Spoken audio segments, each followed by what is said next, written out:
a lot of people don't wanna start creating content karena kayak siapa gue nggak akan tiba-tiba view-nya berapa puluh ribu. Medium, siapa orang Indonesia yang baca, ngapain gue bikin medium. Even though yang lihat cuma 5, ya 5 orang itu sebenarnya bisa jadi get the benefits out of that. Ketika orang-orang yang gue admire notice that content, it's like, wow.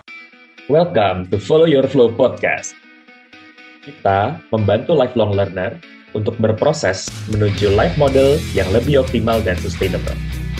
Di sini, kita akan belajar dari banyak sumber, mulai dari lifelong learner yang kita interview, sampai insight yang gue dan Mbak Ika dapat dari buku, artikel, podcast, maupun hasil refleksi pribadi kami.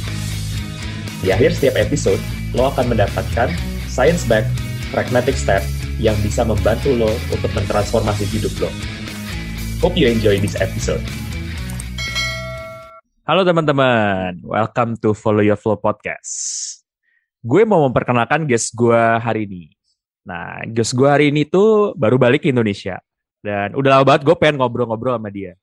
Terakhir kali gue ketemu in person tuh mungkin sekitar 2017. Apa 2018 ya, gue lupa.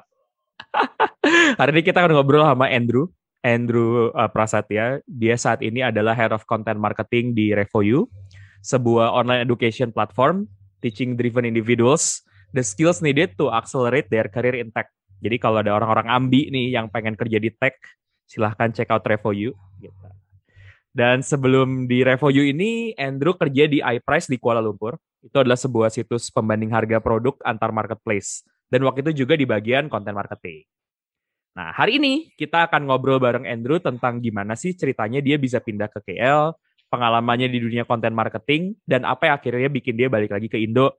Juga termasuk kayak apalagi sih selain kerjaan di Revoyu yang Andrew ini lagi suka kerjakan.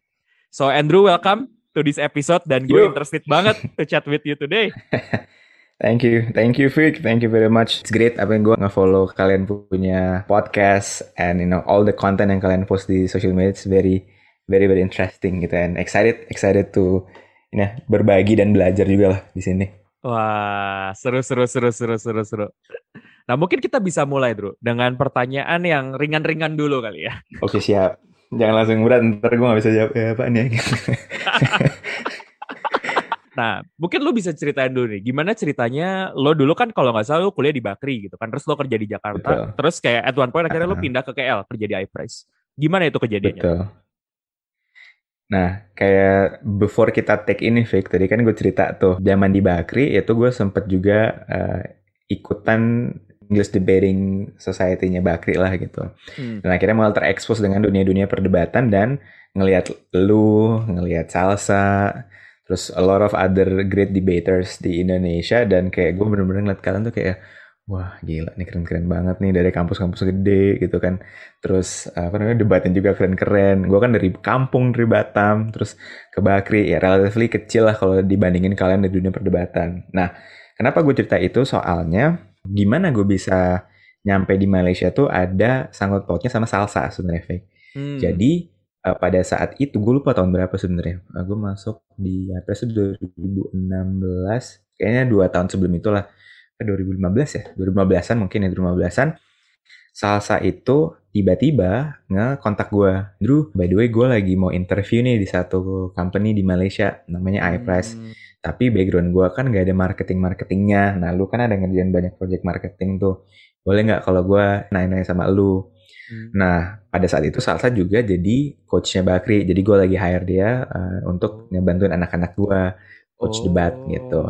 Nah, karena gue sangat look up to kalian nih, para debater yang keren, terus gue bilang, iya, boleh gitu. Ya gue mau aja dong diajakin ketemu sama Salsa, terus ngobrol gitu kan. Kapan lagi diajakin debater hebat kayak Salsa untuk ngobrol gitu kan. Terus gue bilang, boleh gitu. Ketemulah kita di Solaria. Nah, long story short, dia nanya, dulu pesen. Gue pada saat itu saking gue saltingnya, gue pesen Estate Tower doang. Karena bener-bener pada situ kayak gue bingung, gimana nih, gue cuman pesen semurah mungkin gitu. Karena gue gak enak juga sama dia barusan habis traveling. Nah, long story short, gue share lah apa yang gue tahu gitu, kayak gue cerita soal pengalaman kerjaan gue, terus dia nanya beberapa hal soal interviewnya dia nanti. Terus gue kasih beberapa insight soal dunia marketing, apa-apa aja yang dikerjain, strategi gitu-gitu. Tapi saat itu Salsa sangat-sangat amat tidak yakin dia bakal lolos. Tapi kayak gue bilang, enggak lah lo bakal lolos gitu. Nah kayak seminggu setelah itu dia balik ke gue terus dia bilang, Drew gue akhirnya lolos nih gitu ke iPress gitu, diterima di iPress dan ini sangat-sangat seneng banget lah saat itu, seneng banget. Terus dia bilang pokoknya nanti kalau ada opening gue bakal tawarin lo deh gitu. Gitu. Jadi kayak cerita di situ.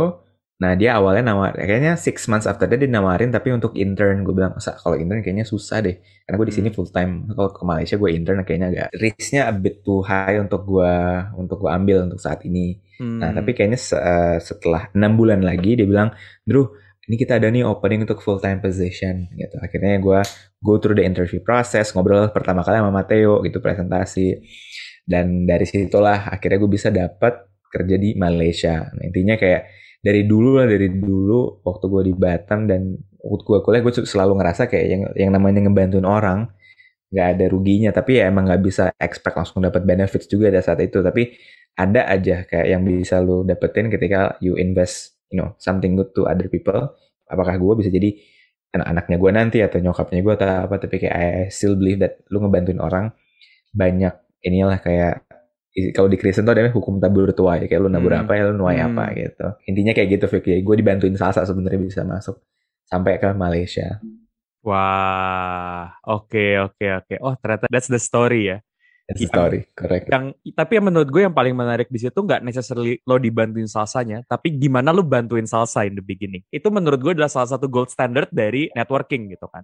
Karena sebenarnya dengan kita misalnya network sama seseorang, if we can add value in the beginning, that's even better. Dan di konteks itu adalah lo add value dulu ke Salsa gitu. Jadi at one point ternyata karena Salsa juga merasa sangat berterima kasih dengan kontribusi lo, ternyata dia akhirnya memberikan kesempatan buat lo gitu kan. Iya. Yeah. Wow. Kayak inilah apa sih yang bukunya si Adam Grant satu yang give and take kan. Jadi kayak lo nggak bisa take mulai kayak lo minta mulu sama orang tapi you didn't even give anything, tapi lo nggak bisa juga lo cuman give tapi you didn't kayak you take gitu. Jadi kayak the balance between those things.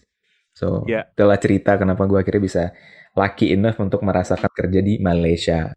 Got it. Nah, terus kan fast forward nih ya, lo udah keterima nih di iPrice. Terus kan setahu gue iPrice itu lingkungannya diverse banget ya, banyak banget foreignernya. Apalagi tadi lo bilang juga lo dari Batam gitu, dari kampung gitu yang bahkan lo labelin gitu kan. Nah terus kayak how did you settle with that environment? Iya bener, jadi as a context di iPrice itu lumayan rame orang-orang yang dari luar Indonesia lah udah pasti. Karena kan company-nya di Malaysia, foundersnya Western, jadi kayak CTO-nya orang Jerman, CEO-nya orang Czech Republic. Jadi a lot of benar-benar kayak melting pot. Dan itu gue juga kaget, gue kirain di Malaysia gue bakal ketemu sama banyak orang Malaysian gitu kan. Tapi ternyata enggak, di iPrice itu kayak Malaysianya banyak, Thai-nya banyak, Vietnamese-nya banyak. Pokoknya Southeast Asia banyak. Terus dari Western juga banyak karena mereka banyak datengin intern gitu loh. Jadi intern-intern yang kayak pengen summer intern gitu mereka pada datang ke Asia Tenggara. So bener yang kayak lu bilang banyak banget orang-orang luarnya. Dan bener-bener kayak jadi akhirnya one thing yang menarik adalah lu akhirnya ketemu dengan temenan sama orang-orang dari negara lain kayak dari India, dari Sweden, dari Jerman gitu-gitu kan. Jadi anak-anak intern pada datang dan pada temenan di sana gitu. Dan yang lu bilang soal how to handle that, not easy. Apalagi by default kan guanya bahasa Inggrisnya kan ya oke lah so. Jadi emang gue harus put extra effort untuk bisa communicate sama mereka. Karena kalau enggak, susah kan. Kayak they don't understand ya gue ngomong apa. Atau kayak mau ngobrol kayak gini kan, kayak it's a combinations of apa yang ada di otak lu dan how to you verbalize those things ke kata-kata. Jadi kalau pakai bahasa Inggris kan kayak it takes me more time untuk gue udah ada ide gue di sini, tapi untuk nge-verbalize-nya kayak takes longer. Jadi kayak sometimes message-nya nggak terdeliver dengan oke lah gitu. Jadi gue harus belajar bahasa Inggris dulu gitu yang bener. Jadi kayak gue practice more, baca lebih banyak. Jadi that's one thing yang fundamental yang gue pelajarin, yang misalnya komunikasinya gue harus bisa lebih lancar gitu. That's one thing. Selain itu mentalitas di dunia perdebatan dulu waktu kuliah juga ngebantu. Karena kan di dunia perdebatan kayak lu dilatih untuk ngobrol atau share your opinion lebih structured. Kayak melihat sesuatu dari sudut pandang yang berbeda. Jadi kayak that's also help karena akhirnya lu punya mindset yang ekstremis on one side. Ketika lu diajakin ngobrol satu hal, lu bisa ngasih point of view dari dua hal gitu kan. Dan itu ngebuat orang juga lebih suka ngobrol sama kita. Karena nggak ngerasa, ini orang ini banget sih, kayak ketika you don't agree dan you don't agree. Kalau kita kan di dunia perdebatan itu, kalau dapat motion apa ya, lu harus adjust sama motion itu kan. Jadi lu mau nggak agree sama abortion, tapi lu harus make argument based on that. Jadi your brain terlatih untuk bisa ngelihat things from different perspective, and that's also help. Another thing yang helps me juga, dan ini probably could also be beneficial untuk orang-orang yang probably listen to podcastnya lu sekarang, yang mau start their own karir di tempat yang baru nih, misalnya dari Batam terbang ke tempat lain, kan itu completely new environment walaupun cuma di Indonesia. What I did dulu yang lumayan ngebantu itu beberapa, kalau practicalnya, more practical, yang pertama itu adalah participate in non-work activities dari anak-anak kantor. Jadi kan banyak tuh aktivitas non-kerjaan yang kayak hiking yuk gitu. Jadi kayak pada hiking bareng, ikutan aja. I'm not by default an extrovert. Jadi kayak dalam arti prefer to do things on my own dan energize lebih banyak kalau sendiri. Tapi I think it's good juga untuk gue bisa kenalan sama yang lain kan. Jadi kayak gue cari aja tanpa istilahnya menyiksa diri gue dengan aktivitas yang gue nggak suka. Ya gue cari aktivitas yang gue suka, dan itu aktivitas yang akan membuat gue juga bisa kenalan sama orang lain. Jadi kayak gue suka jalan-jalan pagi, terus gue mereka mau hiking, ya udah gue ikutan hiking. Jadi satu, non-work activities. Kalau sekarang probably it's gonna be harder dengan kondisi sekarang, but I'm sure there are virtual non-work activities yang dilakuin orang-orang sekarang kan. Jadi kayak that's one thing yang ngebantu gue pada saat itu. Yang kedua adalah volunteer di acara-acara kantor. Jadi kalau seandainya kita mau Christmas gitu, kayak boleh deh gue ikutan jadi bantu-bantuin ngurusin makanannya atau dekor-dekornya, karena two activities ini akan nge-force gue, pada saat itu nge-force gue untuk bisa berinteract dengan non-team membersnya gue. Karena kalau gue di kantor kan pasti gue cuma interact most of the time sama anak-anaknya di content marketing team doang. Gitu. Jadi kayak very little chance lah, kalaupun ada kecil, untuk gue bisa interact dan kenal dekat dengan orang yang di luar timnya gue. Kalaupun iya, mostly ngomongin kerjaan. Tapi dua aktivitas itu ngebuat gue satu, bisa expand my connections. Jadi kayak instead of gue cuma sama anak-anak content marketing doang, gue bisa sama anak-anak tech gitu, yang day to day di kerjaan susah lah untuk gue bisa kenal sama tech, sama finance gitu. Jadi kayak emang orang punya interestnya sama. Terus yang kedua ya gue bisa belajar aja kayak story-nya mereka lebih dalam kan, kayak menarik ya, ternyata mereka suka ngelakuin ini, ternyata sama-sama suka musik yang ini, sama-sama suka nonton anime ini, sama-sama suka buku ini gitu. Jadi kayak you find a lot of similarities ketika gue ngelakuin dua hal itu. Seru. But ini gue follow up question sedikit. Tadi ketika lo ikut-ikut hiking, sebenarnya lo identify yourself as a sporty person gak sih itu? Not sure gue identify. That's a good question, karena gue nggak, up until now sebenarnya gue suka olahraga. Jadi kayak gue suka activities olahraga, tapi gue nggak yang kayak gue nih orangnya, gue nggak nge-put identity itu ke myself. But that's an interesting thing, dan it makes me berpikir malah sebenarnya. Kenapa emang Fik? The reason of gue nanya adalah kayak gini. Jadi menurut gue tadi tips yang lo berikan itu sebenarnya very practical dan sebenarnya very doable gitu kan. Kayak tinggal show up aja ke office activity, right? But I think a lot of things yang kadang-kadang hold us back from doing things like that adalah karena kita cling to identity. For example, pada ngapain sih hiking? I'm not a sporty person. Gua nggak ikut deh yang kayak gitu. Padahal sebenarnya kayak it is a good avenue untuk get to know people. Atau even tadi at minimum lo juga bilang bahwa kayak lo sebenarnya tidak identify yourself as an extrovert gitu kan. Jadi kayak kadang-kadang kan kayak aduh ngapain sih ikut acara-acara kantor gitu, gue kan introvert. Jadi kayak gue nggak usah deh ikut-ikut kayak gitu kan. Tapi menurut gue what's really admirable dan juga bisa ditiru sama teman-teman yang juga lagi settling in di tempat baru adalah nggak necessarily melihat gue tapi tidak menjadikan your previous identity itu penghambat untuk melakukan hal yang mungkin berbeda. Soalnya kan kadang-kadang identity ini bisa jadi racun ya. Kayak, gue kalau misalnya identify sebagai introvert, gue males ikut acara kantor karena gue kan gak kayak yang party goer itu yang extrovert gitu. So that's actually a very good suggestion. Iya, sama sebenarnya gue on top of follow up point lu soal identity, Vic. Kayak what I learn adalah most of us misidentify ourselves gitu. Jadi kayak gue ngerasa kayak gue bukan extrovert, gue bukan introvert. Karena it's very hard kalau seandainya gue lihat-lihat lagi for us, apalagi yang umur-umurnya sekarang nih ya, untuk identify gue orangnya party gue laki, gue orangnya ini. Bisa jadi kita salah gitu loh. Jadi kayak what I learn adalah don't terlalu istilahnya langsung ngeklaim bahwa gue adalah extrovert sehingga gue tidak mau melakukan A. Gue adalah introvert sehingga gue tidak mau melakukan B. Karena gue ngerasa identity itu bener-bener develop over time dan bisa berubah banget kayak within few minutes. Bisa sangat-sangat berubah gitu. Jadi kayak depending kita lagi tinggalnya di mana, or environment kita tuh sebenarnya lagi gimana. Nah, kenapa gue bilang ini? Karena sebenarnya itu ngebantu gue. Karena to be honest, ketika lo nanya, gue langsung mikir gitu. Ketika lo nanya soal lo identify diri lo sebagai sporty person, nggak kayak gue, kenapa ya? Maksudnya kayak what makes Vicario nanya gue kayak gitu.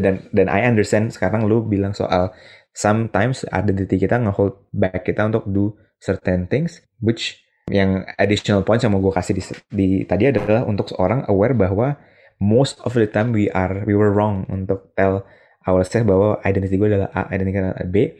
Karena yang gue pelajarin adalah just be open aja bahwa yang namanya interest kita, identity kita itu bisa benar-benar bisa berubah depending situasinya sama time dan exposure kita terhadap informasi lah gitu.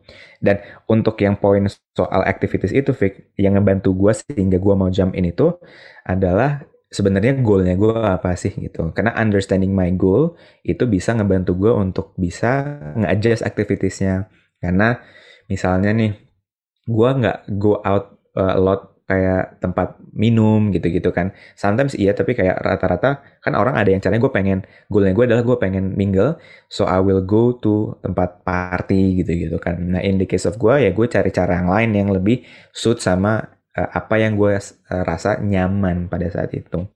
Gitu. Jadi understanding the goal, pengennya apa sih? Karena kalau kita tahu goalnya gue adalah gue pengen tahu nih orang-orang di departemen-departemen lain, karena maybe they can give me insights tentang kantornya ini, they can learn and teach me something, skill set yang gue butuh. Ketika tahu goalnya, then you set the way untuk nge-achieve itulah gitu. Wow, that's really insightful. Menurut gue yang insightful dari yang lo bilang itu adalah the balance between being pragmatic dengan kayak oke, gue tahu nih ini goal gue, tapi juga to some extent take into consideration kayak sebenarnya apa yang suits you as a person, right? Karena kayak gue nggak tahu if this was the reason, tapi kalau misalnya goal gue adalah gue pengen lebih kenal dengan colleague gue atau lebih pengen tahu kantor gue, ya sebenarnya party can be one of the way. Cuma biasanya kalau di party fokusnya bukan ngobrolin hal seperti itu. Gitu. Ngobrolin hal seperti itu kan lebih kayak kalau misalnya kita lagi hiking atau yang kayak lagi kumpul rame-rame gitu kan sambil makan. True. Right? True. Seru. Balance lah. Exactly. Nggak, tadi kenapa gue kepikiran nanya soal sporty person, karena pas banget kemarin ini gue baru nge-facilitate sebuah webinar gitu dan ngebahas tentang stress management, anxiety management. Terus ya obviously kan kayak yang salah satu tips paling standar ketika lo ngomongin managing anxiety atau stress adalah olahraga gitu. Karena kan olahraga kan kayak bagus banget buat kesehatan gitu kan. Terus ada pertanyaan yang nanya, kalau gue bukan sporty person, gimana ya gitu? Bisa nggak gue get away from it gitu? Dan speakernya pun juga bilang bahwa, well, untuk lo berolahraga, you don't have to identify yourself as a sporty person. Gitu. Karena just do the activity gitu, in the way that works for you, you can still get the benefit. Karena balik lagi ke tujuannya apa, seperti yang tadi lo bilang. Yeah. Nah, speaking soal olahraga, Vic, karena gue kan emang dari dulu terekspos dan sudah terbiasa dengan aktivitas ini sehingga it's easier for me untuk ngelakuin different sports activities. But in the case of my wife beda gitu, istri gue enggak gitu. Jadi istri gue emang tidak terbiasa untuk beraktivitas olahraga. Tapi sekarang dia jadi suka jalan kaki pagi sama gue nih, jadi lagi sering kita jalan kaki pagi. Kalau ada satu buku tuh yang Atomic Habits, dia bilang untuk memulai suatu habits baru, lo harus, ini agak sedikit bertolak belakang, tapi dia bilang bigger goal-nya atau identity-nya pengen jadi apa, then you set activities based on that. Nah, in the case of si istri gue ini bukan identity sih, lebih ke at some point dia ada sakit di belakang, terus akhirnya dia perawatan ke kayak sensei gitu, terus dibilang emang harus banyak digerakin ototnya gitu. Jadi dari situlah baru dia ngerasa oke nih, kayaknya emang butuh yang namanya olahraga untuk solve problem yang gue alami sekarang ini. Jadi untuk orang bisa akhirnya berubah, dan itu jadinya dia jadi suka jalan pagi gitu. Dari dulunya kayak I don't want to keringetan gitu-gitu, gue nggak suka keringetan. Sekarang jadi tiap hari kayak ayo bangun pagi, ayo kita jalan pagi gitu. Jadi I think what can motivate orang juga adalah ketika mereka tahu bigger goal atau bigger things yang mereka bisa achieve dari apa yang mereka lakuin gitu. Jadi kayak that kind of bisa jadi nge-motivates mereka to do something yang mungkin dari dulu mereka nggak ngelakuin gitu. Ya. That explains. Dan sebenarnya kalau di konteksnya adjusting ke workplace ya, it's very clear sebenarnya kan. Seenggaknya at least kayak gimana bisa settle di tempat kerja, tapi makanya sebenarnya that sparks a bigger conversation gitu. Sebenarnya apa tujuan lo bekerja? Dan sebenarnya kalau mau ditarik benar-benar ke level yang lebih filosofis, right? True. Nah, gue mau shift gear sedikit dan gue pengen ngobrolin tentang content marketing gitu kan. Karena for some reason gitu. Pokoknya gue tuh kalau dengar kata content marketing, you're the first name yang comes to my head. Waduh. Ya, gitu. Karena kayak honestly ketika gue baru memulai follow your flow gitu. Dan kayak gue punya sama understanding buat content marketing. Gue gak tahu itu bener apa enggak. Tapi basically my understanding adalah kita justru menggunakan konten sebagai marketing tool. Jadi itu hubungan marketingnya tidak transaksional. Gitu, nggak cuma sekadar kayak kita nyuruh orang beli, tapi kita juga mengeducate and add value. And I personally really like that. Exactly. Dan waktu gue pengen belajar tentang content marketing, gue beneran ngeliatin kayak blog post lo, karena lu punya like the ultimate guide gitu kan, and gue klik all the links there, jadi kayak tahu ada kayak Moose dan kawan-kawan. So thanks for putting that together. No problem. The question adalah how did you get started? Gimana gue bisa mulai itu sebenarnya intinya gue tuh by default emang anaknya suka bikin eksperimen produce konten gitu. Dari zaman dulu gue di SMA gue buat komik, jadi kayak nulis di kertas itu iseng-iseng buat komik, terus buat graffiti, jadi tembok-tembok rumah gue dulu gue cat-catin gitu nggak jelas, intinya suka-suka ngelakuin gitu. Nah tapi apa yang bisa akhirnya ngebuat gue bisa ngelatih diri gue bisa terjun sedikit adalah waktu itu 2014 gue masih kuliah nih di Bakri. Nah, tapi pada saat itu gue magang di konsultan politik yang pada saat itu tahun-tahun pemilu kan, jadi kayak Jokowi, Prabowo gitu. Nah, pada saat itu salah satu dosen gue itu punya konsultan politik dan kebetulan uniknya we are helping both candidates. Jadi that's very unique thing lah. It's been a long time, jadi kayak I don't feel bad untuk share this. Tapi intinya kita helping both candidates dan gue pada saat itu dipercaya untuk handling all the campaign yang targeting anak-anak muda. Gitu. Nah dari situ gue mulai kan nggak bisa dong gue bilang kayak ayo anak muda pilih Jokowi, pilih yang lain. Gitu. Nggak bisa kan karena apatis kan kita nih zaman ya even until now kita very apatis untuk politik kan kayak nggak percaya lah. Jadi gue dari situ mulai belajar gimana caranya gue bisa mengedukasi anak-anak muda nih tentang pentingnya milih. Itu mengedukasi orang tentang satu kandidat, mereka bagusnya di mana dengan cara yang nggak hard selling, lebih ke soft selling. Itu jadi lebih mengedukasi, dan di situ sebenarnya kenapa gue bisa akhirnya mulai di dunia dulu gue nggak dibilang sebagai content marketing karena I don't even know the term at that year, kayak nggak tahu termnya. Jadi kayak intinya gue cuma making something untuk mengedukasi orang gitu. Istilahnya dulu tuh kayak soft selling campaign gitu, istilah-istilah zaman dulu 2014. Habis itu gue sempat kerja di satu agency influencer deh, kayak connecting brands with all those Instagrammers, YouTubers, bloggers.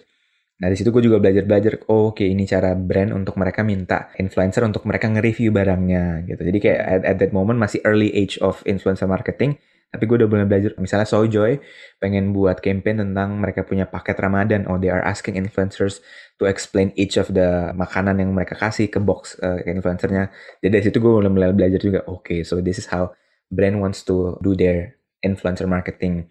Tapi di situ gue cuma 10 bulan, nah barulah gue ngerti termnya content marketing waktu gue masuk di iPrice. Jadi kayak baru disitulah gue belajar banyak dan baru memperdalam ilmu gue di sana. Dan thank God banyak orang-orang yang hebat-hebat yang bisa gue belajar banyak. Jadi back to yang lu jelasin awal, content marketing itu apa sebenarnya, udah bener, Vic. Jadi content marketing itu sebenarnya mindset. Jadi mindset di mana kita produce content yang fokusnya itu adalah untuk nge-educate orang supaya mereka bisa belajar hal baru, mereka bisa entertained, atau kita nge-educate orang, kita nge-entertain orang dengan konten yang kita punya, supaya two things. Yang pertama, mereka lebih aware sama brandnya kita. Kayak kalau di marketing istilahnya adalah top of funnel. Jadi top of funnel adalah kan awareness. Jadi gimana dengan konten-konten edukatif, konten entertaining yang kita buat, orang bisa aware nih sama follow your flow, gitu kan. That's one, jadi orang bisa aware. Nah, abis itu sebenarnya kan kalau masuk ke funnel yang lebih bawah ada namanya consideration. Gimana caranya orang-orang yang udah consider, for example, follow your flow, kalian punya service apa gitu kan, yang pengen kalian tawarin. Nah, content marketing itu sebenarnya jadi tools untuk kalian untuk meyakinkan orang bahwa you guys are the right solution for their problem. Gitu. Jadi kan sebenarnya kan di internet gitu kan, I have a problem, I Google, and there are a lot of solutions, and the brand that will win adalah the brand that can give me a good content so that they can convince me that they are the right solutions for that. Gitu. Dan yang gue pelajarin juga, most people don't buy first then they learn, they will learn first before they buy. Jadi kayak gue gak bakal invest, let's say Revoyu deh case-nya, gue gak bakal invest belasan juta baru gue belajar Revoyu ini apa ya. Gue bakal invest a lot of time untuk gue pelajarin Revoyu ini apa, studentsnya siapa aja, alumni siapa aja, instructor siapa. Most brand juga mereka miss on that, jadi mereka gak tahu sebenarnya orang key pain point-nya di mana. Nah itu yang akhirnya gue pelajarin lah, untuk giving people, educate people, give a lot of free knowledge ke orang yang akhirnya bisa ngebuat orang A, aware sama brandnya kita, B, akhirnya convince bahwa oke, gue percaya nih karena lo lihat aja konten-konten yang mereka buat udah kayak gini, dan gue percaya gue harus belajar di mereka. Dan ini applicable to every brand sebenarnya. Di iPress juga case-nya kayak gitu. Jadi that's already a right way untuk ngelihat content marketing itu apa gitu sih, yang akhirnya ngebuat gue juga interested. Dan kalian yang kalian buat di Follow Your Flow exactly doing the same thing kan, you are giving away a lot of content yang ngebuat orang juga aware sama brandnya kalian. And when you guys coming with something yang kalian offer ke mereka, mereka udah tahu lu dan udah lihat oh ya konten-kontennya bagus, dan I'll trust them dan I'll go with them gitu. Yeah, exactly. Gila ya, maksudnya kayak I think gue nggak tahu apakah event sekarang itu udah term yang populer banget gitu ya. Gue kan tahu dari salsa gitu kan. Dulu kan waktu salsa pindah ke iPress juga, lo ngerjain apa sih di iPress gitu? Content marketing, fake content marketing tuh gini. Terus kayak itu tuh pertama kali gue tahu. Jadi kayak wow gitu. Kalau pemahaman gue bener gitu, sekarang this is like really big gitu, right? Kayak semua orang yang punya YouTube channel, yang bikin konten di podcast, yang bikin microblog, it's essentially content marketing kan. That's true. Bener. Karena kalau dilihat in terms of investment, karena nama marketing tuh kan banyak kan, dan ada yang marketing yang emang giving you a short term goal, sama ada yang long term. Nah kalau content marketing ini mainannya di long term, karena kan to build awareness it's take times and even take longer time untuk build trust. Gitu kan, makanya kayak that's why content is the way untuk bisa buat orang aware sama kita and slowly bisa trust sama kita bahwa whatever that we say to them itu adalah yang mereka modelnya jadinya kayak buat cult. Jadi kayak lu ngebuat orang yang bener-bener everything yang dibilang sama Follow Your Flow gue bakal trust dan gue bakal share, karena emang mereka udah konsisten buat itu. Kalian udah konsisten nge-share insights dan ngasih konten gratis ke followersnya kalian ya. And it's most people company masih jarang yang invest di sana karena mereka nggak ngelihat benefitsnya apa ya, return investmentnya gimana, cara ngukurnya gitu. Iya. Been in such conversations before. Tapi memang ini kan kayak emang long term banget gitu. And I think mungkin kayak di konteksnya kayak Revoyu dan Follow Your Flow ya, karena kita juga mungkin kayak produknya bukan tipe-tipe produk transaksional gitu kan, right? Jadinya memang building relationship, building trust, terus ibaratnya kayak berteman gitu dengan para follower kita is key jadinya gitu. Karena kita bukan jualan kacang yang harganya 500 yang orang harus mikir belinya kan. Benar gitu. We are giving them something yang it takes time untuk mereka percaya, oke, gue harus beli. Sama kayak kalau consumer product kayak lu beli MacBook Pro gitu kan, itu harganya bisa puluhan juta. Kan gue nggak bakal, yaudah deh. For most people yang di Indonesia, they need more time untuk bisa berpikir gue bener-bener mau beli ini nggak ya? Gue riset dulu di internet, MacBook Pro versus ini. Nah itu kan sebenarnya imagine kalau seandainya Apple itu udah bisa give all those content ke usersnya gitu. Tapi Apple udah terlalu gede kan, jadi kayak a lot of people udah review. Tapi kalau lo lihat brand-brand sekarang nih, jadi kalau misalnya lu pengen buat ini deh, lu pengen buat website, kan lu nyari content management system kan, CMS. Apakah gue pakai WordPress, apakah gue pakai Ghost, atau gue pakai apa? Nah, kebetulan ada satu CMS yang gue lagi ulik namanya Ghost. Nah, itu mereka content marketingnya bagus kan, pasti ketika orang mau pakai Ghost, mereka bakal Google Ghost versus WordPress. And they make content kayak mereka buat konten di blognya Ghost versus WordPress, Ghost versus Substack, Ghost versus Medium, Ghost versus jadi kayak they are giving away knowledge yang orang intentionnya orang pengen nyari gitu. And that's really really great strategy untuk mereka lakuin itu karena bener kan karena people harus CMS kan mereka nggak bakal pakai minggu ini minggu depan nggak suka ganti karena it requires a lot of technical things to do. Jadi kayak mereka give away those things. Jadi kayak ini pros and cons di Ghost versus WordPress, Ghost versus Substack gitu. That's a really smart way to give people content yang bisa solve their problem gitu. Iya ya, and I think in that case jadinya win-win ya, karena customer jadi lebih pinter juga, lebih well informed sebelum make decision, tapi at the same time juga buat produknya jadi bisa convert or at least building trust, right? Yeah, true. Nah, terus kayak karena on the past 1 year juga gue sering produce konten online gitu ya. Jadi kadang-kadang ada beberapa momen-momen serendipity atau beberapa ternyata tiba-tiba kontennya bisa kayak gini. Nah, tapi kayak this podcast is not talking about my serendipity experience. Mungkin gue justru pengen tahu dari lo gitu. Karena kan gue merhatiin kayak lo sering banget bikin konten-konten dan lo taruh di luar gitu kan. Kayak misalnya kayak yang recent yang menurut gue lumayan populer itu yang kayak happiness index dari pegawai-pegawai startup. Itu gue sering banget ngeliat. Itu. Gue ingat at one point lo pernah bikin juga yang kayak alumni-nya startup founder Indonesia tuh alma maternya pada dari mana aja gitu. Nah, hipotesis gue dari lo produce konten dan taruh di internet, kadang-kadang kan kalau udah begitu di internet lo nggak bisa kontrol kan. Kayak be it good or bad gitu. Nah, apa nih kayak momen-momen serendipity yang paling berkesan buat lo selama jadi content marketer for the past few years? Oke, gue bakal share, tapi ntar gue juga tertarik nih, Vic, dengerin dari lo. Jadi boleh. Magical moment, that's a good questions. Dan itu makes me think juga kemarin kan kayak, wah apa ini ya, kayak that's very thoughtful questions lah. Ada 2 hal sebenarnya, 2 kategori nih gue ngejawabnya. Yang kategori pertama adalah magical moment ketika people that I admire notice that content. Gitu. Jadi kayak ketika orang-orang yang gue admire notice that content, it's like, wow gitu. Karena kan seberapa progressing lu in your life journey, seberapa tinggi lu pasti tetap ada people yang lu admire kan. Jadi kayak di atas langit ada langit lah istilahnya gitu. Dan gue juga masih belum capek siapa, so there are a lot of people yang gue admire di luar sana. Itu ada beberapa contoh yang bisa gue kasih. Gue itu suka eksperimen buat produce content, and one of the thing adalah gue bikin iseng-iseng publication di Medium namanya Daily Learning. Terus gue sering share-share di Twitter, dan gue sering nge-tag orang. Jadi kayak misalnya gue abis belajar dari bukunya si Adam Grant, gue bakal buat Daily Learning, terus gue share di Twitter gue nge-tag Adam Grant. Jadi dari buku, podcast, atau film, gue selalu nge-tag orang yang gue review lah istilahnya, topik yang mereka masterin. Nah, satu momen itu gue bikin Daily Learning soal dari bukunya Radical Candor, Kim Scott.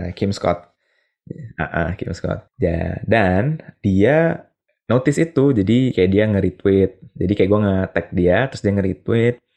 Terus abis itu gue nge-retweet balik, ya gitu-gitu lah. Jadi kayak, anjing, ini tuh gitu. Jadi kayak, wow gitu. Ini orang yang sangat gue look up to, dan dia punya pemikiran menarik lah menurut gue untuk para manajer yang kayak gue yang masih belajar gitu kan, untuk kayak having hard conversations and being honest, tapi without being like a jerk gitu. Itu kayak gue sangat one of the magical moment. Dan akhirnya gue beraniin diri untuk nge-DM dia gitu. Jadi gue nge-DM dia, akhirnya kita ngobrol lah di DM. Gue gak tahu apakah ini dia atau yang adminnya, but I assume it's her, karena kalau adminnya it's gonna be very weird untuk acting as Kim Scott. Jadi kita ngobrol, jadi akhirnya gue connected sama dia, dan gue sering jadi share tweetnya dia, terus dia sering nge-reply tweetnya gue. And at some point dia ngerilis buku baru kan yang namanya Just Work kalau gak salah. Dan gue dapet invitations untuk ikutan di Zoom call-nya dia gitu. Jadi akhirnya gue ikutan dia launching buku, so gue ikutan di sono. Jadi kayak that's one thing yang menurut gue lumayan magical moment, kayak bisa di-notice sama orang yang gue look up to. Dan itu kan jauh banget kan, kayak how, gimana gue bisa connected sama dia gitu kan. Benar. And at some point gue pernah ngundang dia, pengen sharing-sharing itulah di Revo. Tapi ya dia kan orang super amat sibuk, jadi susah banget untuk nabi jadwalnya. Walaupun udah dipaksain, ya gue harus ngobrol sama manajernya gitu, karena it's hard lah. Tapi at least jadi connected sama dia. That's one example untuk yang di-notice sama orang yang gue look up to. Dan yang second example adalah gue pernah dulu lucky enough dikirim sama iPress untuk ke conference, namanya ke SEO conference, Search Engine Optimization Conference di Seattle, namanya MouseCon. gitu. Similar things, jadi kayak gue sering bikin konten dan gue tuh orangnya suka ya udah cobain aja nge-tag mereka, siapa tahu mereka doyan gitu kan. Dan gue nge-tag orang yang di conference speaker-speakernya gitu. Nah satu momen waktu gue terbang ke Seattle tuh, gue sama temen gue ngerasa anjir kita udah jauh-jauh dari Malaysia ke Seattle, we need to get something, nggak bisa cuma sekedar pelongo-pelongo ikutin conference, we need to meet the speakers, and kita harus interview mereka gitu. Jadi what I did adalah kayak nge-ping di Twitter lah, kayak gitu. Kita bilang gue terbang jauh-jauh dari sini, gue bisa ketemu mereka nggak, dan most of the time mereka sangat open dan ngobrol lah akhirnya kita sama mereka gitu. Dan kenapa mereka juga bisa akhirnya trust sama kita, karena gue sebelum-sebelumnya gue nge-share kayak gue udah ngerjain itu, jadi kayak mereka nggak ngeliat ini random person doang nih tiba-tiba minta ketemu gitu kan. And even gue bisa ngundang secara gratis few speakers yang ngisi di conference-nya untuk sharing session sama anak-anak gue di iPress. Jadi kayak we got free inilah sharing sessions. Bahkan mereka rata-rata tinggalnya di UK, US gitu ya. Jadi timingnya mereka sangat-sangat inilah. Gue sangat-sangat thankful mereka mau gitu. Sebenarnya di ini apa namanya, being able to get featured di media-media. Jadi kayak I think it's kayak one thing yang helpful both dari sisi company, dari sisi team membersnya gue, dan dari sisi gue juga sebenarnya. Jadi kayak being able untuk bisa ke featured di media gede, dan we don't really pay gitu kan, karena kayak beda lah case-nya iPrize sama mungkin unicorn di Indo yang mungkin punya budget PR. Kalau kita kan emang kita nggak punya budget PR, so the content that we produce is really something yang can help us to get featured di media. Gitu. Jadi kayak kita sempat our study itu dipakai waktu di iPrize, dipakai terus sama salah satu wartawannya atau penulis seniornya Bloomberg. Jadi kayak anything related to e-commerce dia akan selalu pakai riset yang kita lakuin. Keren. And that's like keren. Kan nggak mungkin dia cuman sekedar iseng-iseng make konten yang abal-abal kan untuk sekelas Bloomberg gitu kan. Jadi kayak wow dipakai nih, dan terus-terusan dipakai. Akhirnya kita dapat mention di Bloomberg, dan kayak we will never thought bisa dapat feature di sana. Gitu. Jadi kayak I think those two things yang ngebuat ini a few magical moments dari semua yang dikerjain dulu gitu. I see. Lu sendiri gimana? Coba dong, gue pengen denger juga. Kayak gue belum pernah tahu ini first hand dari lu deh. Kalau di gue mungkin dua hal yang bikin gue semangat gitu untuk bikin konten. Jadi for konteks gitu, sebelum gue ngerjain Follow Your Flow tahun lalu, sebelumnya gue lumayan suka nulis di Medium gitu kan. Gue cukup bangga untuk ukuran orang yang sambil kerja kantoran, lumayan lah ada beberapa post di situ gitu. Nah, terus kayak in-depth kok, gue baca beberapa kali. Iya, padahal sebenarnya tujuan gue simple. Jadi awalnya tuh buat gue nulis itu adalah part of my learning goal. Karena gue banyak baca buku, tapi gue sering lupa. Jadi ketika orang nanya, kayak lu belajar apa? Gue bisa mengartikulit bener-bener cuma kayak sekulitnya banget gitu loh. Tapi kalau kayak sekarang gitu, sekarang gue udah agak lupa, tapi 3 tahun yang lalu, kalau lu minta gue jelasin satu art of not giving a fuck, gue bisa jelasin semuanya gitu. Karena gue udah pernah nulis artikel yang kayak nge-summarize buku itu di artikel gitu kan. Nah, jadi 2 hal menurut gue yang kayak magical atau misalnya bikin gue tuh semangat juga. Sebenarnya that's not the sole motivation, tapi jadinya menambah semangat. Pertama adalah opportunity. Jadi kayak gue beberapa kali tuh blog gue itu menjadi extra consideration buat orang reach out gue buat job opportunity. Kayak gue literally pernah di-approach sama seseorang gitu ya. Terus alasannya dia adalah kayak, iya karena gue pernah baca tulisan lo, dan menurut gue dari tulisan lo gue nangkep lo kayak deep thinker banget dan lo very passionate about the subject gitu. Dan zaman sekarang susah banget nemuin orang yang kayak gitu. Jadi by the virtue it exists aja tuh ternyata itu bisa meng-attract orang untuk kayak to show kayak apa yang gue believe gitu. Terus kayak gue pernah juga, gue ingat banget waktu itu gue lagi interview, terus kayak pas lagi gue final interview di sebuah perusahaan, si direkturnya bilang, Vicario lo ngeblog ya, lihat dong blog post lo gitu. Terus kayak exactly kita ngebahas blog post gue gitu. Karena kenapa lo mikirnya kayak gini? Kenapa lo mikirnya kayak gitu? Terus kayak gue nggak tahu apakah itu jadi additional consideration, tapi basically gue dapet the offer from that company gitu. So takeaway yang pengen gue share adalah mungkin gue nggak pernah bikin konten yang super viral, yang kayak sampai kayak jutaan orang tahu. Tapi menurut gue ketika itu sampai di tangan orang yang tepat, sebenarnya itu juga bisa memberikan dampak maksimal buat hidup gue. Karena I think a lot of people don't want to start creating content karena kayak siapa gue nggak akan tiba-tiba view-nya berapa puluh ribu. Medium, siapa orang Indonesia yang baca?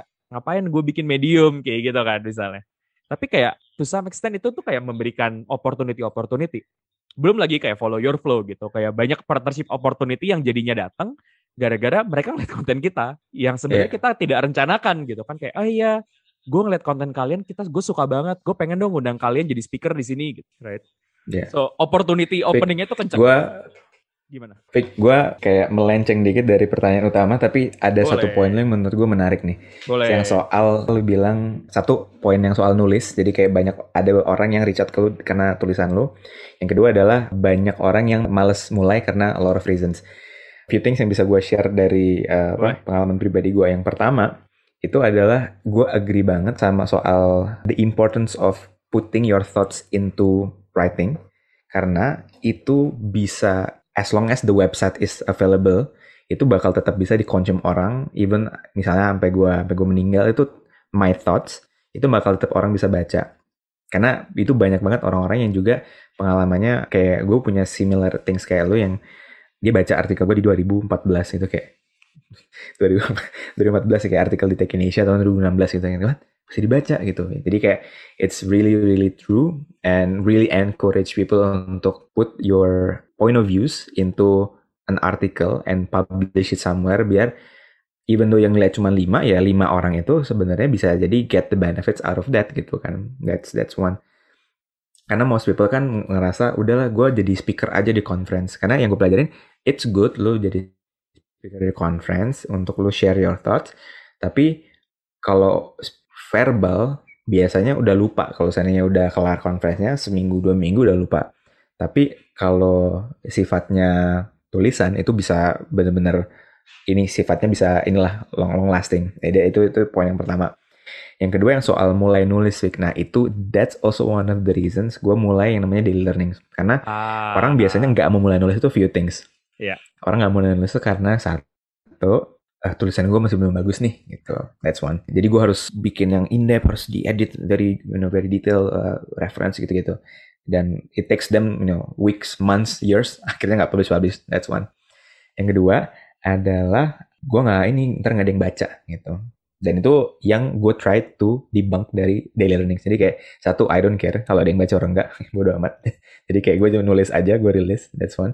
Second adalah dari sisi, kalau lu lihat daily learning artikel-artikelnya gue itu kayak bener-bener it takes less than a minute sebenarnya untuk lu baca, karena itu pointers dan udah gitu.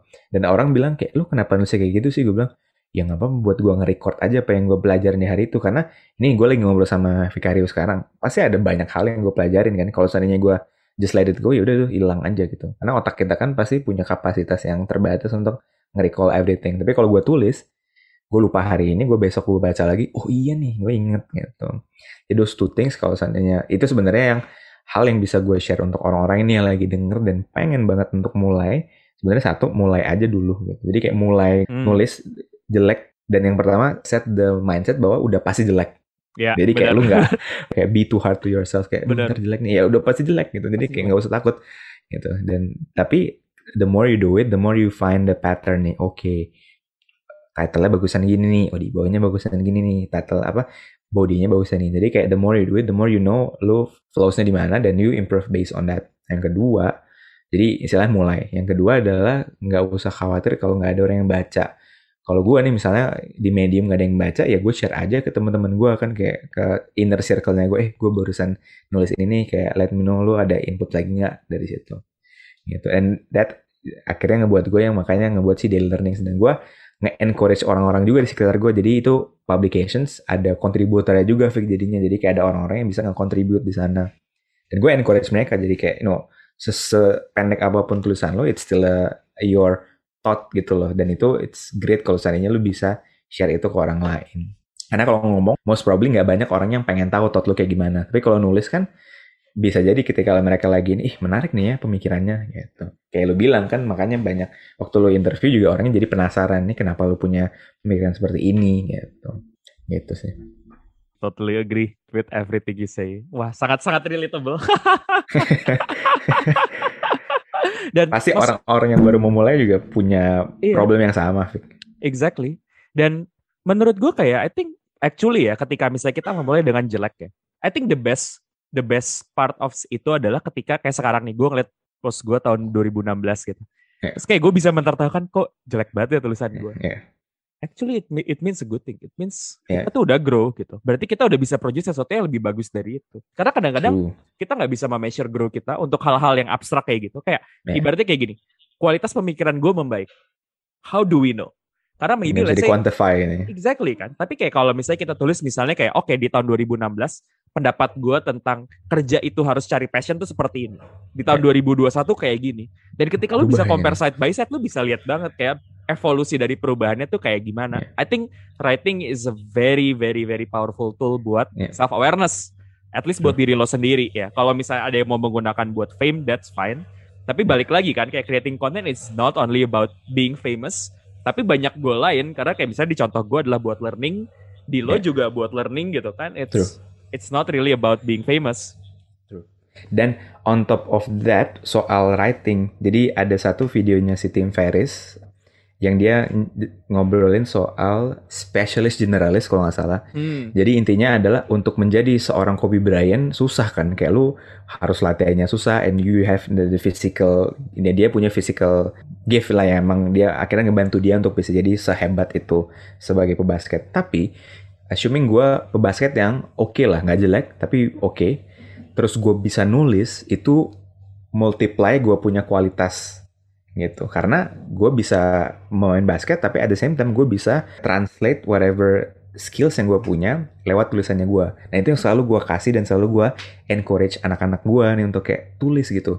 Lu tiap hari nih misalnya anak gue yang ngerjain social media, tiap hari lu buat konten yang engagement-nya bagus, lu pasti punya thought process kan, kayak gimana lu cari ide, gimana lo bisa coming up with this, use this meme, use this momentum, record that and put it into an article and share it gitu. Karena itu bener-bener hal yang akan ngebuat lo jadi sebagai profesional, lo bisa double or even triple, make yourself 10x kayak compare to orang lain gitu. Jadi kayak lo bayangin aja lo jago main biliar, terus plus lo jago nulis, itu bakal mantep. Jadi ada few things yang si Tim Ferriss bilang, Vic. Jadi satu, skillsnya adalah yang bisa amplify your quality adalah nulis sama public speaking kalau nggak salah. Jadi lu basketball player yang jago nulis, terus basketball players yang bisa tell your ideas in public, itu akan ngebuat lu jadi istilahnya lebih susah untuk di-compete sama orang lain yang cuman jago basket aja gitu. Dan itu applicable ke every career sebenarnya.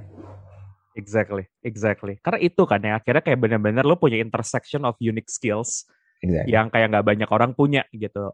Dan menurut gue kayaknya ini pernah dibahas juga, tapi that's exactly gimana orang bisa create unfair advantage. Apa tuh, Vic? Unfair advantage. Unfair advantage. Jadi sebenarnya kayak gue mempelajari konsep ini waktu gue dengerin Ali Abdal. Terus dia bilang bahwa kayak ya basically you stack the cards for you gitu. Jadi kayak ketika lo bisa mengcombine beberapa hal yang misalnya kayak gini, content marketer gitu. Ya lo mungkin kalah sama orang-orang di US gitu kan. Content marketer Indonesia. Bang, angkanya udah langsung kan. Ibaratnya kalau ini ada list nama, terus kayak di filter udah langsung berkurang gitu kan. Saya kayak content marketer Indonesia bahas teknologi, makin kecil lagi gitu. Nah jadi ketika let's say bisa lu bermain di situ gitu. Saya content marketer ngomongin teknologi di Indonesia dan ngomongin personal development. Itu kayak bener-bener jadi kecil banget kan. Jadi kayak ketika we stack all that together, itu bisa memunculkan misalnya unfair advantage for your case kayak gitu. Cuma kadang-kadang kita ngerasa kayak kayak ini biasa aja gitu. Padahal sebenarnya kayak enggak, if you are very careful to stack everything dan exploit ke sana, that can be your unfair advantage. That's true. And that's very interesting concept sih, unfair advantage. Oke. Yeah. Tapi that's true, karena sebenarnya lu yang ini kan, kayak once you know bahwa lu bisa mengcombine different skill set dan ngebuat lu unik, itu bener-bener kayak it's gonna be the key dan ngebuat lu kayak 10 times better compared to kompetitornya lu lah di situ. Exactly. Wah gila sih, kayak kalau tidak terbatas waktu, I think we can talk for hours. Karena kayak gue udah lama banget kan ngobrol sama lo. Kayak ternyata kayak banyak banget so many things we can talk in common. So maybe gitu kayak biar nggak terlalu lama juga for this podcast. Maybe one final question for you, Drew. Gitu. Tadi kan kita udah banyak kebahas gitu ya, kayak karena content marketing juga part of your career. Gue penasaran banget kayak what's your most profound lesson for the first 5 years of your career? The biggest yang paling learning yang paling sangat amat gue pelajarin, dan it's also the hardest, adalah being a great manager or leader gitu. Karena I think miskonsepsinya gue adalah being a manager or a leader itu kayak lu udah di inilah, udah ada orang yang emang cocoknya jadi sana, jadi manager, jadi leader. Kayak saya Salsa tuh kan gue ngeliat, dia very caring, orangnya sangat very caring, artikulatif gitu orangnya kan, jadi orang mengerti. Nah di case gue kan gue enggak gitu kan, satu gue enggak extrovert, jadi it's harder for me untuk bisa understand everyone yang gue manage gitu. Terus ya intinya karakteristik gue beda lah sama Salsa. Nah dan gue struggling banget di awal-awal journey karirnya gue sebagai manager. Kayak a lot of people, I thought that I'm doing a good job, turns out I'm not. Jadi kayak typical problem classic managerial lah, kayak self awareness-nya rendah banget gue gitu. Dan I think that's the moment yang gue belajar bahwa yang pertama, being a manager itu it's a journey yang sebenarnya bisa dikerjain, tapi it's not an easy journey gitu. Jadi kayak a lot of things yang harus lu ubah mindsetnya, yang harus lu pelajarin skillsnya, yang harus lu istilahnya harus lu invest your emotional investmentnya tinggi gitu, karena you are managing people gitu kan. It's not kayak lu kayak ngedein anak gitu. So that's very very hard, but the results itu very rewarding gitu. Dan itu yang gue pelajarin juga dari si Matteo. At some point gue udah pernah mau quit, kayak udahlah kayaknya gue cabut aja jadi managerial, gue balik ke individual contributor aja. I'm not sure I can handle the stress situations untuk menjadi seorang manager gitu. Jadi kayaknya gue jadi ini aja, individual contributor aja gitu. Nah tapi gue diomelin waktu itu, diomelin sama si Matteo kayak, gue jadi manager it takes me years untuk gue bisa belajar, and lu baru setahun 2 tahun lu udah mau cabut gitu, kayak lu lemah banget gitu. Jadi kayak gue diomelin lah waktu itu sama si Matteo. Dan abis itu gue terbuka kepikirannya kayak, wah iya ya bener juga ya. Kalau seandainya gue quit di sini, berarti padahal journey-nya emang panjang gitu. Jadi kayak dari situ gue belajar untuk mengerti bahwa it's a long game, jadi long term game. Dan gue harus belajar, dan it's not, nggak akan ada yang namanya finish line kalau untuk jadi manager, karena kayak ya semakin, apalagi kondisi sekarang gitu kan, kayak situasinya lagi parah kayak gini, dan a lot of emotional things yang harus lu invest untuk make sure anak-anak lu sehat, dan both physically and emotionally gitu kan. Jadi kayak those things yang I think in the past 5 years itu belajar banyak banget, dan itu give me a lot of learnings both dari sisi my personal life, jadi hubungan gue sama istri, sama juga untuk my professional life which is di kantor gitu. Jadi kayak gue belajar banyak dari all the mistakes and the failures yang gue hadapin dulu waktu awal-awal gue jadi manager di iPress, and based on that gue bisa bawa learningsnya itu untuk di tempat gue yang sekarang di Revoyu, atau ketika gue buat project-project iseng-iseng sama orang, atau ketika gue lagi ngobrol-ngobrol kayak gini. Jadi kayak it teach me a lot of things. Jadi to answer your questions, that's the biggest lesson yang gue, professional lesson yang gue pelajarin the past 5 years, yang amat sangat nge-help gue di personal life gitu. Wow, I think takeaway yang gue dapat tadi dari penjelasan lo bahwa kayak struggle is part of the journey and it's a long game. Jadi kayak take it easy and we'll get better over time. True. Cuma memang perlu sabar aja. Kayak ini lah, lu mau buat samurai kan, kayak lu ketok-ketok, dibakar, gitu diasah gimana. Jadi kayak mindset yang soal itulah, kayak untuk ngebantu, kayak emang it takes time untuk jadi someone yang emang bisa bermanfaat gitu. So bertahan gitu. Well said. Thanks banget Drew for your time. Problem. Thank you banget ya udah dengerin episode kita kali ini. Kalau lo suka sama konten ini dan merasa kalau lebih banyak orang perlu mendengarnya, please share this to your network. Karena itu akan membantu mereka untuk menemukan konten ini dan mentransformasi hidup mereka. Jangan lupa juga untuk follow kita di Instagram, karena setiap harinya kita akan post bite-sized content untuk merefresh apa yang teman-teman sudah pelajari di podcast ini. Check out our Instagram @followyourflow.id. Terakhir, ada free course di website kita, yaitu tentang setting up your minimum viable priority, di mana lo bisa memahami prioritas hidup lo dan cara yang lebih konkret untuk mencapainya. Yuk, dapatkan akses di course-nya dengan check out our website di www.followyourflow.id.